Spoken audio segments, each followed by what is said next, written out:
Welcome back, Novello Nation, to another episode of the Aaron Novello podcast. I have with me a luminary, legendary, right? Friend, mentor, teacher, the original Gremlin tamer himself, Mr. Rick Carson. Thank you, Ricky D, for taking the time to be here with us. Oh man, it's a pleasure to be here.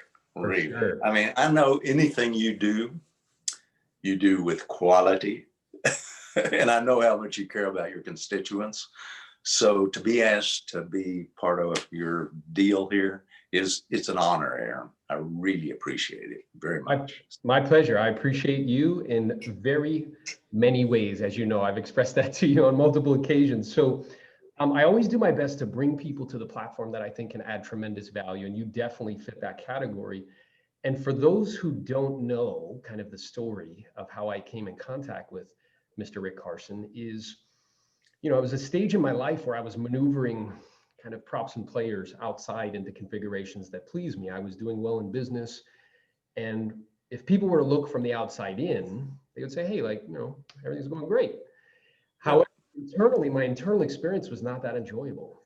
I was kind of plagued with doubt and fear and worry and anxiousness about continuing to produce at a certain level, scared that I would lose my skill or ability to be able to continue to do it. And I was on a trip in Amsterdam, and I saw this book behind me on the table. And I asked my sister-in-law about it because she was reading it. She said, well, I have like a issue with flying, a fear of flying really.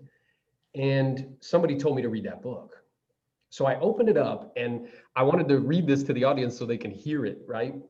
This is what struck me right directly in the center of my chest. It said, this book is not intended to guide you to enlightenment, to internal bliss, or to riches. It will, however, help you to enjoy yourself more and more each day. It is simple and practical, and I hope that reading it brings you much pleasure. And when I read that, Rick, it was like the sky parted, like from up top, like somebody's talking to me, man. This is exactly what I've been looking for, exactly what I need. And then I reached out and, began a relationship with you. I just called you out of the blue and, here we are Right. all these many years later. So I guess I'm wondering, because I know, and I've known you for a long time, I've had the good fortune of getting to know you, not only as a teacher and a mentor and a friend, but I know that Gremlin taming came from like your own personal inner journey, right? So if you'd be open to Absolutely. give us the kind of abbreviated version of how that came to be. Yes, I will. I'll give you an abbreviated version. When it really came together for me is I was having to do something that it was the right thing to do, but I didn't want to do it. And it was actually about 3 a.m. I won't go into all the details, but I was at a place where I worked. I supervised some of the best counselors I've ever supervised, some really wonderful people. But in any event, I was there and I just had the tiny mouth, touch me, I'll bite blues or whatever you want to call it. I was pissed off. And there were I was sitting there by myself, 3 a.m. in this house where we it was a poly drug abuse program. But anyway, I was sitting there and I was just disgruntled. And I knew, well, there are people I can blame. There are circumstances I could certainly get all agitated about. But none of those people are here. I'm here by myself, feeling all this stuff. What the hell is going on? So I started doing some work with myself. And a duality emerged where it became very, very clear to me that, and an image emerged, actually. I don't mean like a vision so much, but keep in mind, Aaron, this is well before the movie Gremlins, or I don't even know that I'd ever thought about a gremlin, but I started seeing in front of me a gremlin.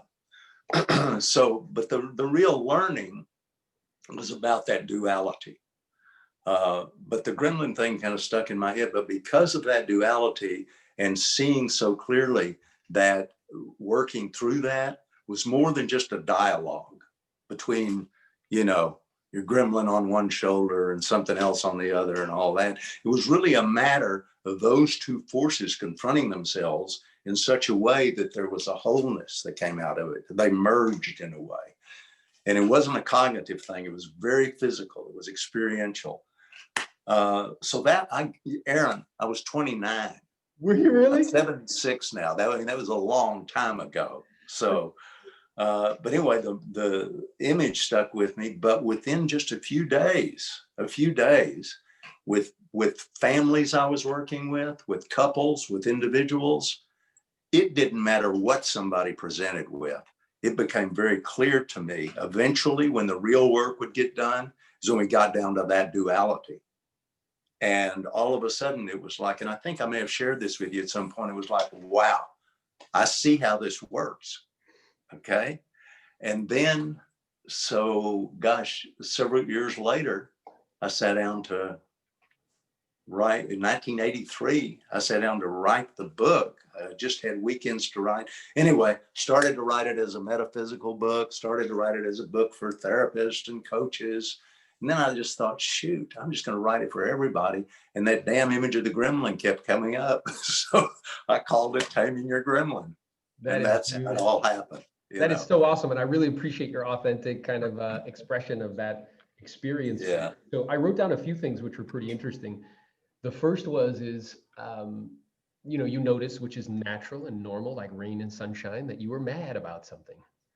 Yeah, and exactly. You also became aware, like, you're stewing in it and you're having these conversations with imaginary people. Yeah, I wasn't having a big time. Yeah. And then you started to kind of, go within and kind of notice this duality. And I heard you mention that more than once. So if you'd be open to it, just briefly kind of describe to the audience, when you say duality, what do you mean? The conflict between one part of, I'll say me, of anybody, and another part. Within every one of us is an incredibly beautiful, beautiful experience. In the initial Taming Your Gremlin, before I did the revised edition, I called it the natural you. I've also called it life in a book, just life. Prana, Ray, Chi, Ki, the primordial vibration, Elan Vital, God, the kingdom within. It doesn't matter what in the hell you call it, because it existed before the word. But there is a thing in there, something infinite, that came together, in my case, and yours, and everyone who's with us now. That infinite thing came together with something finite, our bodies. I'll speak in the I frame, my body. Something infinite, something finite came together to create the entity that answers to my name. Okay? Those two things are together. They're connected by the breath. So there's that beautiful thing, and it's beautiful. The best thing about it is how wonderful it feels. I'm going to say a little more about it, and it can guide us. It can tell us, once you're in touch with it, who to hang out with, what and who to get the hell away from. It's a beautiful thing. And there is something else within every human being I've ever met. So I guess it could change tomorrow, but so far, across the board, there's another side that exists. Call it yin, yang, whatever you want to call it, but there is a part of us that is out to squelch that vibrant soul. Let's use that term for now. To squelch that vibrant soul. That's the duality I'm referring to. Okay. So in order to resolve that, it's not a matter of getting rid of this other part. It doesn't work like that. It's a matter of really witnessing that other part. And that takes practice. That takes uncommon awareness. But at the point that happens, Aaron, there's a sliver of light that develops between the natural you, that heart of hearts, that soul, and all of that stuff.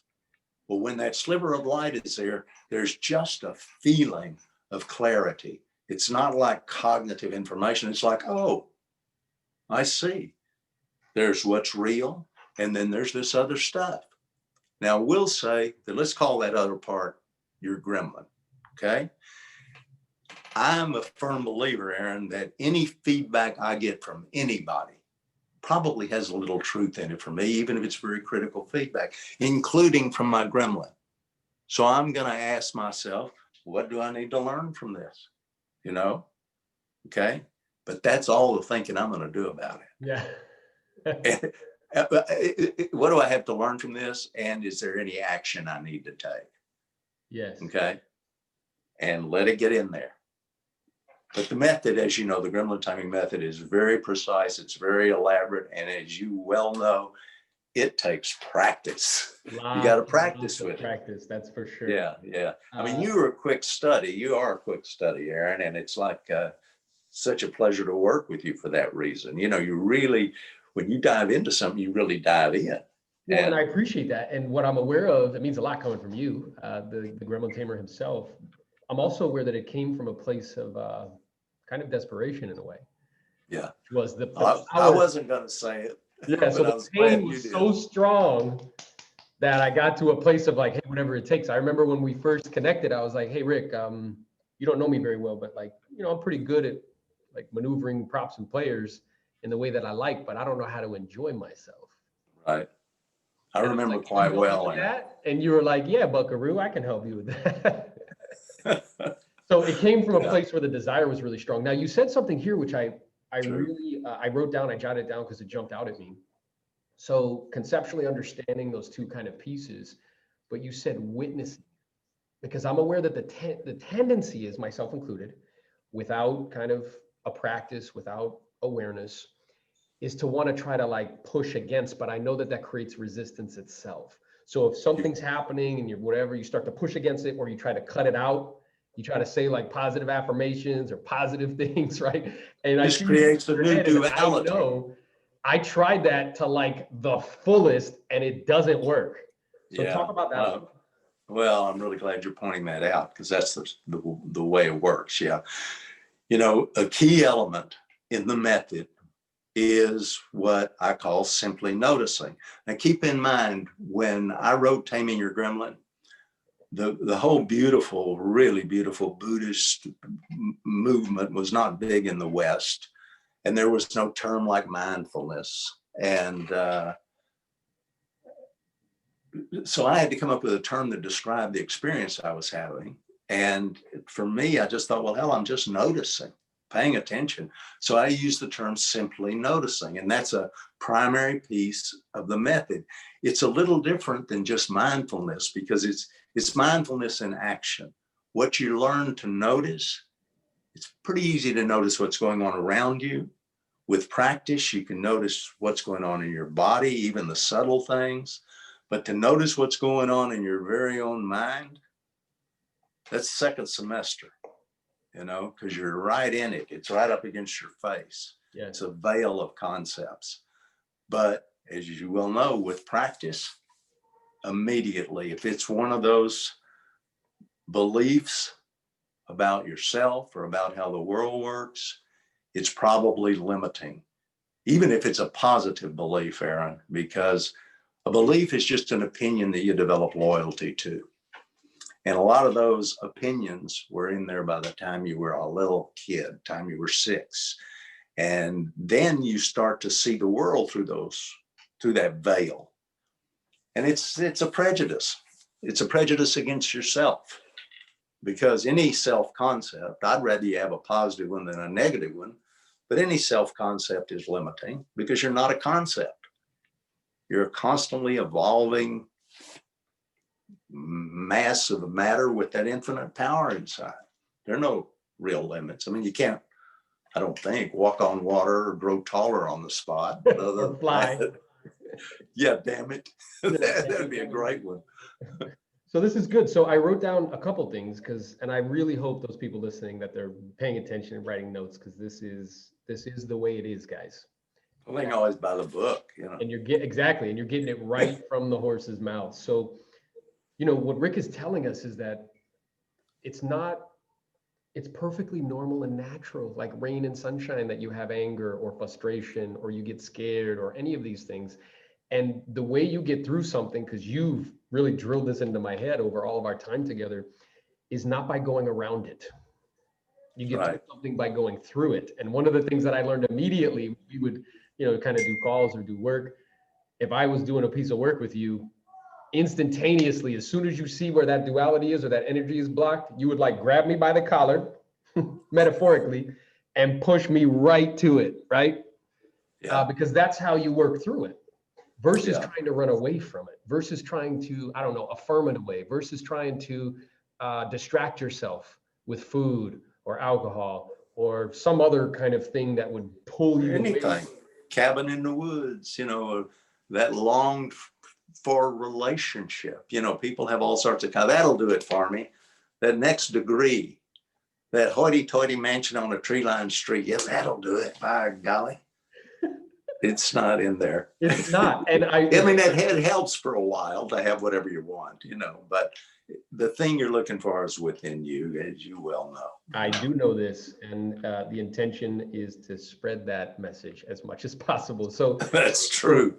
So I think I want you guys to really hear what Rick just said, because, as you know, like I coach clients and in a business capacity, real estate. Sure. And oftentimes they tell themselves a story like, you know what, when I sell 100 homes a year, or when I make $1 million, or when I get the secondary home out here, or when right?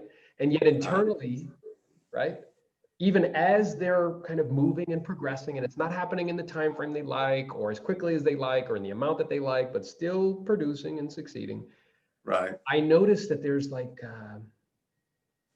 it's a kind of damping down of their own enjoyment. It's almost as though they're standing guard at the gate and saying like, look, you can't feel centered and at peace until. That's how it was for you?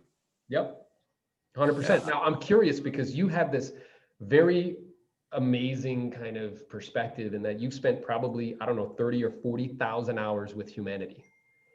And what I find so interesting is when you read, for those of you who haven't gotten Taming Your Gremlin, get it immediately. It's a wonderful book. And the subsequent book, A Masterclass in Gremlin Timing. But in the original, you give these examples of gremlins. Oh, right. And what I found so interesting is as I'm reading this, I'm like, these gremlins, like, I know these gremlins. Uh-huh. How's that possible? He wrote this book like 35 years ago. These are all different people, right? From different like socioeconomic status, different geographic locations, different cultures, different languages, like, and the experience is the same. So talk a little bit about that, because I think everybody imagines that we're like this super unique, kind of person, when in reality, the experience is very similar. It is for all of us. Similar. It's not exactly the same. Keep in mind, your gremlin is your gremlin by virtue of its intention. It's out to squelch the vibrant soul that you are. People ask me frequently, Aaron, well, where does it come from? Let me make this very clear. I don't know. And I don't care. I just know that thing exists and there's a way to tame it on the spot. So the reason I'm mentioning that, Aaron, is a lot of times people will say, well, here's one of my gremlins, or here's the other of my gremlins. Man, you've got one gremlin. Your gremlin is your gremlin by virtue of its intention. It is out to eat your lunch, but it changes disguises from time to time. And what you're referring to, Aaron, are actually different approaches of your gremlin. So I think in terms of, there are a lot more styles than what I'm going to mention, but there's sort of 5 key poisonous arrows that your gremlin uses. One, of course, is pretty obvious, is worry. The basis of that, of course, is fear. All right. So when one notices one is scaring oneself, or that one's gremlin is on the scene, you want to accentuate that fear. You want to get a sliver of light between you and that fear by witnessing it fully. And you want to separate out what's real from what you know for sure. And we could do a whole workshop just on that. I know. But okay, fear is one poison dart, poison arrow. Another, of course, is miring yourself in regret. But I want to emphasize the miring, because Aaron, if I accidentally step on your toe or do something I shouldn't do on this video, or, you know, I'll regret that. That's a natural feeling. But if one begins to dwell on a regret and chew on it like bubble gum, it becomes a feeling called guilt, which occurs right here, upper part of the abdomen. And it's, everybody knows what that feels like. We don't want that. It serves absolutely positively no purpose. Some people say, well, it keeps us, will keep us in line, whatever that means. No, it's just notice it and move through it swiftly. With the regret, you ask yourself, what do I learn from this? If I just stepped on Aaron's toe and I regret that, I'm gonna say, well, I really be a good idea to be more careful, and probably I ought to apologize to Aaron, you know. By the same token, if what I do is get on my own case, which is poison number 3 here, and basically say, schmuck, what's the matter with you, Rick? Why are you always stepping on people's toes? You don't know what in the hell you're doing. You're a clumsy oaf. You can't do anything right. You know, the whole barrage of things. That's another poison, is just kicking the hell out of yourself. It's one thing to ask yourself, what can I learn? And is there an action to take? It's another thing to beat the hell out of yourself. And there are 2 tests to know which one you're doing, okay? One is how long it lasts. If you're sticking on a subject like that for any great length of time, you're ruminating. You're not working through it. You're not doing constructive thinking. And the other is how it feels. Constructive thinking about a mistake may not be a barrel of laughs, but there's no anguish connected with it. They feel different. Gosh, the granddaddy of them all, of those poison arrows, is trapping yourself in a concept. That's what we were talking about earlier, a belief about who you are, how the world works. You know, I wish I had there's a diagram I use sometime, but yeah, just know the difference between a belief. It's an opinion that you develop loyalty to. That doesn't mean it's wrong, but see it for what it is. It's an opinion. Everything changes. Look at what's happening in the world right now. I mean, everything, every cell in your body changes constantly. There's a complete turnover, you know. I used to weigh 7 pounds, 8 ounces. I don't anymore. It all changes. Yeah. So I remember you telling me that you're like Aaron, you're not static. You're not a tree. You're like a vibrant, dynamic, like alive, like changing, like being. Yeah. To imagine. That's really good. I was just going to say that is so scary to some people, is why they cling to a particular belief system, you know, and that's okay. If that's what you want to do. Just see that that's what you're doing. Yeah. Like, you said, I'm going to stick with this. That's right. And I know that I can already hear you in my voice. What you would say is like, I'm the last person in the world to tell you like, naughty, naughty, don't do that, and slap you on the wrist. Like, no, I just want to make sure that if you're doing that, you see what you're doing and you do it on purpose. Like, I'm going to box myself into this tiny little definition of who I imagine I'm supposed to be. And then I'm going to beat the hell out of myself when I don't fit it. And as long as that's on purpose, Rick Carson is okay with that. That's right. Right? Yeah. So, and what I wrote down here, which I love, so you broke down, because I remember you shared that with me on a call after maybe, I don't know, 6 years of me working with you. And I was like, Rick, man, this is so good, because it's helpful for me and for other people, those different ways that people get in their own way. So for those who are listening, one was scaring the hell out of yourself. Now, my tendency in the past, that was like my gremlin's favorite brand of magic. He'd pull me into the world of mine, show me terrible movies of catastrophic things happening with me as the main character, right? And that would cause physical manifestations of anxiety and stress in my body. The second one is putting yourself down. And typically the way people do that is they compare themselves to other people. I see that a lot when I'm working with coaching clients and other people, that they'll be like, oh, well, Aaron's selling this amount of homes and I'm not selling this amount of homes. So they just beat themselves up, right? The third way is getting mired in regret. Like, I should have done it this way. But whenever you hear that word should, your gremlin's shoulding all over you, right? And then the fourth way is clinging to resentment, like thinking like Rick Carson owes me something. He didn't apologize to me, and until he does, I'm not going to be centered in that peace. And then the fifth, like Rick said, is trapping yourself in a concept. And what I know is that's one of the most dubious and trickiest, because it's the hardest to spot because you're in it. And having like a trained somebody like Rick or somebody who can help you to spot it is extremely, extremely helpful, because then you can get that sliver of light and you can kind of simply notice. I remember I tell people a story that one of the ways you helped me notice that is we were doing a piece of work together, and I shared with you a story where I was playing football with my in-laws, and I played my brother-in-laws, and they like to talk a lot of smack, so it's a very kind of competitive game. And I played a quarterback in high school, and I threw a touchdown pass. It was like 40 yards or something. And I remember the first thing that popped into my head is I looked around and I was like, who saw that? I didn't even celebrate. I wasn't like, yeah, like that was good. I was like, yo, who saw that? And you helped me to see like that particular kind of concept, right? Urge in that moment, because while that concept serves me very well. Sure, absolutely. That's an important point, Aaron. It's not bad. I remember you shared it with me that you asked me and you're like, well, is it all that bad? Once I spotted it, once you helped me to see it, you're like, well, is it all that bad?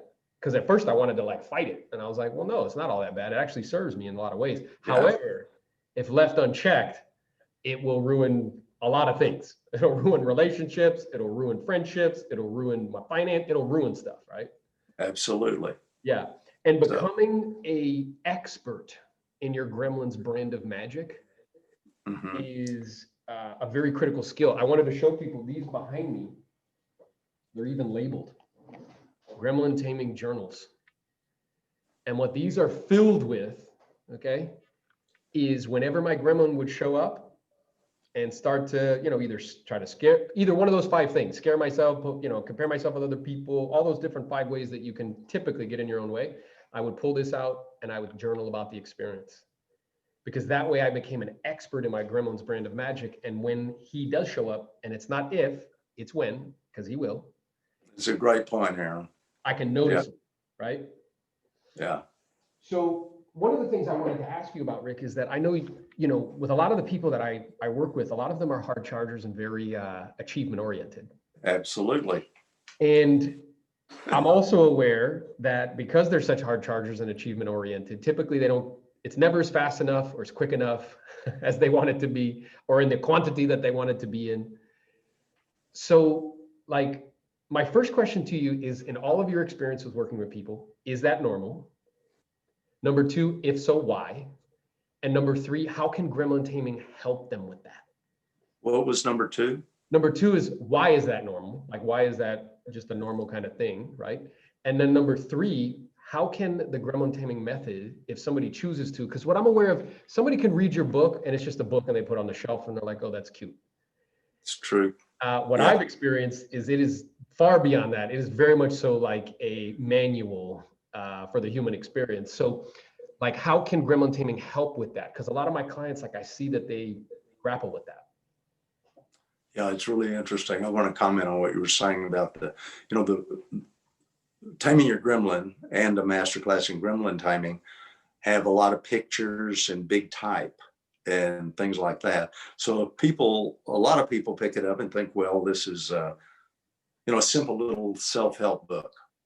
It's not, as you well know. And but the key is to practice what's in it. So in terms of your question about hard charging and competitiveness and wanting to max out on stuff and accomplishment and achievement, I have a little difficulty with the term normal because I don't have a definition of that. I think it's certainly natural and commonplace. I see it a lot, and I don't think it's a bad thing. I think what's important is that you have a perspective, they have that sliver of light to see that drive for what it is. Is that something for some people they really enjoy? They like that, okay? That's the thing. But there's a difference between saying, hey, man, I'm gonna see if I can make $1 million. It'd be really cool. I really want to do that. I have a desire to do that.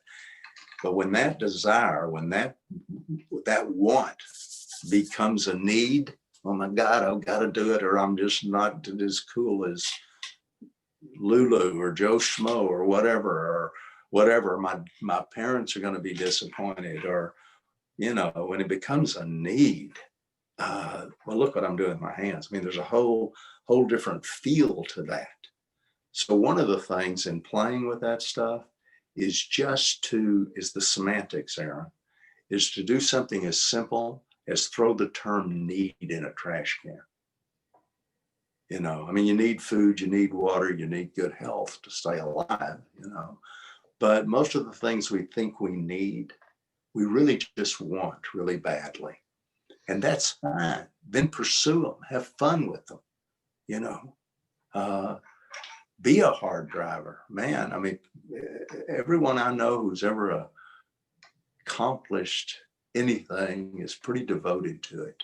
They have a strong intention to connect with a purpose, and they go for it. But I've also, Aaron, I mean, you know, I've been doing this for almost 48 years now. And I mean, I have just seen people make themselves completely miserable by creating for themselves what they perceive as a need, so that their whole identity and self-worth gets caught up in that. And when it's not happening, they feel like their life is on the line. Well, that's just silly. You know, I mean, it just doesn't make a lick of sense, really, when you look at it. So anyway, yeah. So where gremlin timing fits in is you simply notice that you're doing that, first of all. Really notice. You don't have to analyze where it came from. You don't have to figure out why. You notice, you observe, you catch yourself in the act of making yourself miserable with one of those 4 or 5 poisons I mentioned. You catch yourself in the act, okay? And one of the techniques, Aaron, that I've used with you and with other people is you can then accentuate it, so that if you're scaring yourself, scare yourself more. Create a horror movie. Just really scare yourself. Just really get into it. Make it bad. The key here is, as you accentuate what you're doing to yourself, at the same time, accentuate what it feels like in your body, what it's feeling like, okay? You're doing that to yourself. You can call it your gremlin, but it's happening right there. It's like that, how this whole thing started for me that I was explaining at the beginning of our time. That was happening within me. The circumstances, the people weren't there. There were people, it was me. So you start seeing that, and all of a sudden you become aware, I am sitting here jabbing my own thumb in my own eye and then wondering why my eye hurts. Right. Well, when that happens, there's a natural correction that starts to occur. In the same way that we learn to walk. You didn't know anything about kinesiology, physiology, physics. All you noticed to your little kid, little toddler, is if you lean too far to the left, you bumped your head.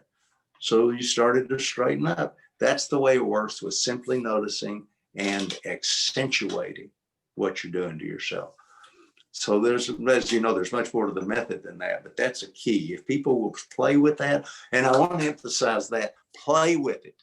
Don't give yourself some new should about it. Oh, I'm supposed to be able to do this. Rick said, do this. I'll do it, by golly, and I'll be the best gremlin tamer ever. That's right. Just play with it, fool around. Yeah, I love that. So I wrote down a few things here. One is it's common to have that be the dynamic. And the other thing that's true is that distinction between a need and a want, that we have air, water, food, and shelter, everything else we just, and some love, and everything else we say we need. Yeah, I'm glad you mentioned the love part. That's right, because I know that's critical. And then by simply noticing, you can become aware how you're manufacturing your own discomfort, how you're either creating it or you're exacerbating it and making it worse. And when that happens, the way you've described it to me is a natural correction takes place, just like that little child who, when they fall down and they hit themselves, when they do this, they just naturally correct. So the observer, the witness and watcher, the one who learned how to walk and talk with no instruction, that one sees that it's your own damn thumb that you're jamming in your own damn eye. And then you stop, right? Maybe not immediately, but in some degree, and you'll feel a sense of relief, versus what I wrote. Right. coming up with a piss poor off strategy, which would be, well, maybe I just need to work more. Or maybe I need to do more transactions, or maybe I need to, I need to go just like slam down a bunch of alcohol so like I can forget about this for a second, or maybe I need to go eat a whole bunch of food so I can like, feel better on the inside momentarily. Because those things are temporary. Like what Rick is saying to you guys and what he's providing you is an actual tool to deal with that. Like it's actual water to quench the thirst. It's not like it's not talking about, it's not a book about, it's an actual practice that you can use. An experience. Yeah. That's right. So go from need to want. I want to encourage everybody to do that. Yes. And recognize the distinction. And the way you said to do that was with responsible semantics. So if you catch yourself saying like, oh man, I need this deal, or oh man, I need to do 100, or oh man, I need to, hit this goal. It's like, well, here's what's really true. You very much so want that. Right. And I remember you described it to me because in the basics of pleasure, which is another kind of component. It's one of the strategies. Yeah. Yeah. You said like, and the first one is make feeling centered and a piece of top priority. And I remember for 2 years, I shared with people for 2 years, I was like the model kind of student, like raising my hand first. I could recite stuff, regurgitate all the stuff. Like I had it all memorized, but I resisted you, man. You would say like, make it your top priority. I'm like, yep. That's cool. That's cute. I could tell you what it is. I could recite all the basics. Right. But I really wasn't making it a top priority. And then I remember you said to me, I was like, but Rick, like with such urgency, I'm like, but Rick, I have all these other things that are so important. And you were like, that's cool, man. Just make them a really strong number 2.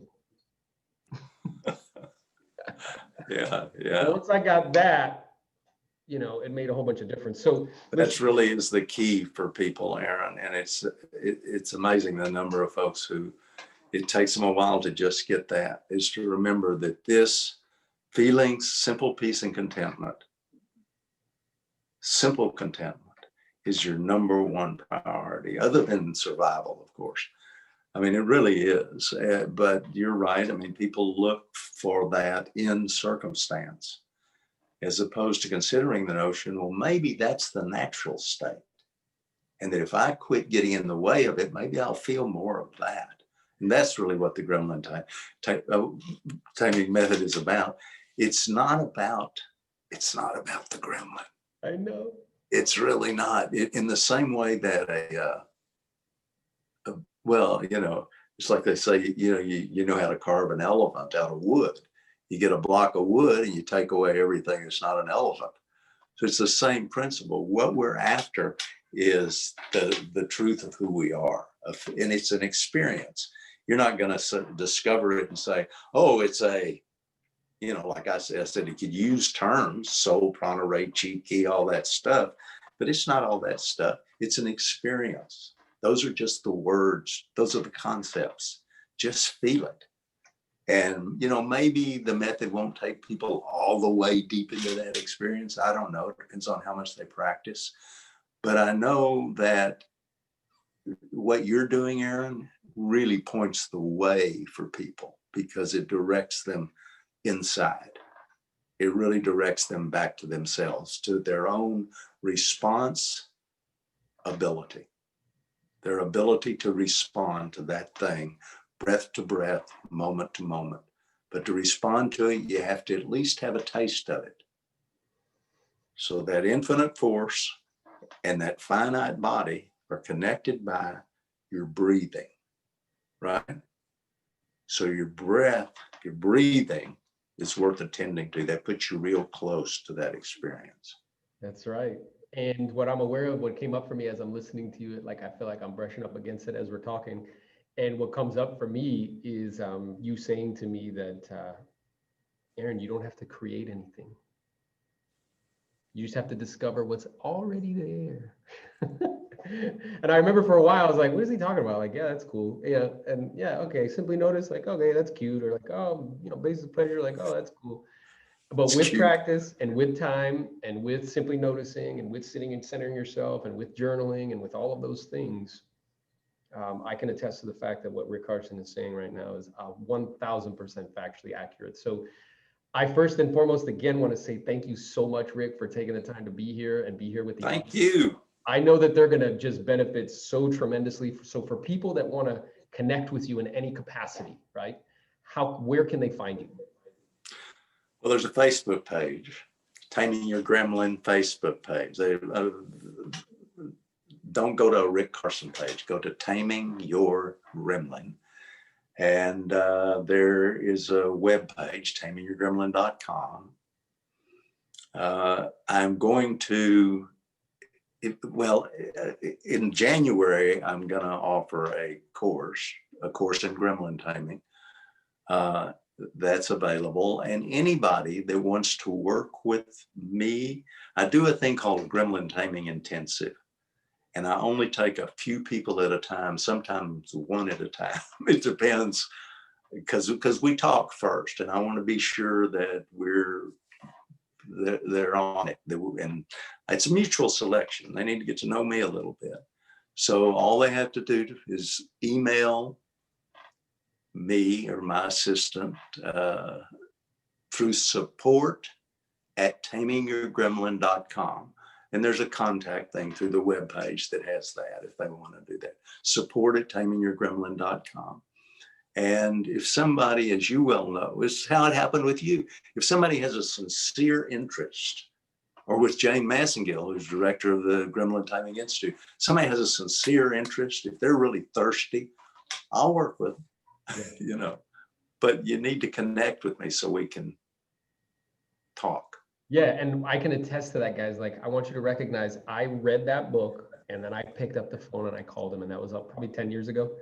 And that led to, me interacting with him at a high capacity and basically being like an apprentice of sorts, and just watching him work, because he is clearly a master at what he does. So anything that he has, whether it's the books, whether it's the class he's going to come out with, whether it's the intensive, if you're super, ready to take a deep dive, I highly, highly recommend it. So thank you very much, my friend. You were the absolute best. And I look forward to connecting. I loved it, Aaron. It's always great to be with you, actually. Always. And people can contact, me if they want to. They know how. He's a real person. I promise. He's a real boy. Well, let me just mention this real quickly too. If people have a group together and they want me to come do something with them, it'll be virtual at this point in time, but that's another option too. Wonderful. Because you had me come work with a mastermind group at one point. I did. That's how we've initially connected. Then I had you come out and do in person, and then we kind of took it to another level. So again, reach out to him. He's the absolute man. He's the original Gremlin tamer. He's the best. And look forward to talking to you real soon, Rick. Thank you very much. Goodbye. My pleasure.